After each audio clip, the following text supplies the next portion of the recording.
All right, so for module 6, we'll be talking about the J and DEIAJ.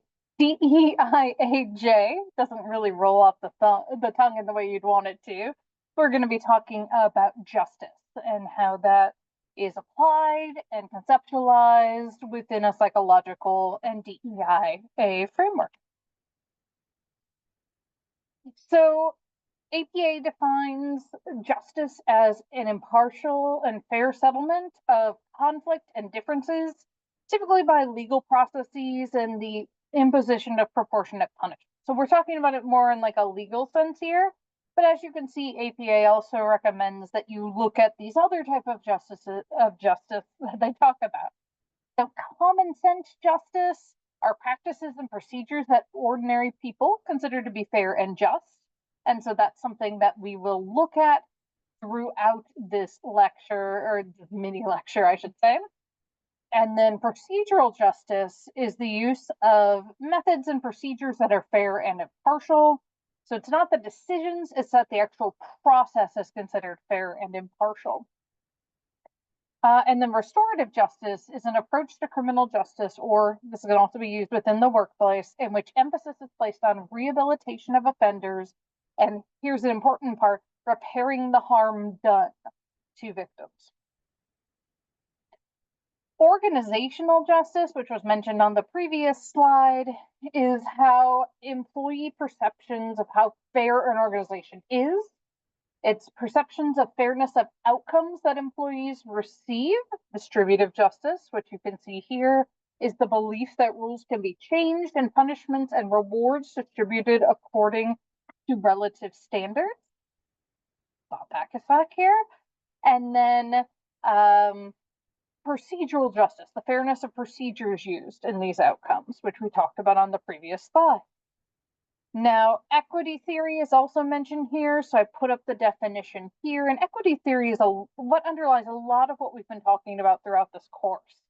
So it's a theory of justice regarding what individuals are likely to view as a fair return from activities involving themselves and other people.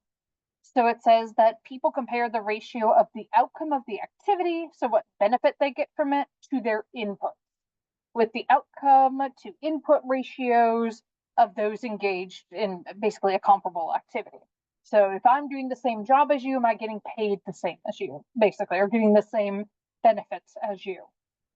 So outcomes are considered equitable only when people receive benefits that are proportional to their inputs. So the first article that you'll read will talk about social justice, which is an idea that broadens justice and talks about thinking of it as something we can sort of pay forward. And so we need to think about the history of it, the psychological and historical context. And so this gives a nice overview of sort of the idea of social justice in general. Then you'll read an article that talks about workplace fairness versus unfairness. So let's think about organizational justice. How do people feel that things are carried out in the workplace fairly or unfairly? And so it's multifaceted. And we've got distributive justice incorporated. And the results of one experiment where they showed them scenarios and had them basically say, is this fair, is this unfair? And they said that like there's other things that go into whether people decide something feels fair or not. So then you'll read about a person-centered approach to looking at restorative justice in the workplace maltreatment, mistreatment. There we go. And so the idea here is, how is it viewed within the workplace if one party takes something against another party, right? How are other people going to react? What is most effective? And basically what this says is that it varies on the person and the situation, right? It's heterogeneous. And there are differences in the lay understanding of when and where we should be using restorative processes, and that We need to think about individuals. That's that person-centered approach. For those of you who have a background in psychology, think Carl Rogers. So what about leadership, right? How can leadership be perceived as being just, right? So they're going to talk about organizational justice theory. They're going to talk about the normative model of internal communication.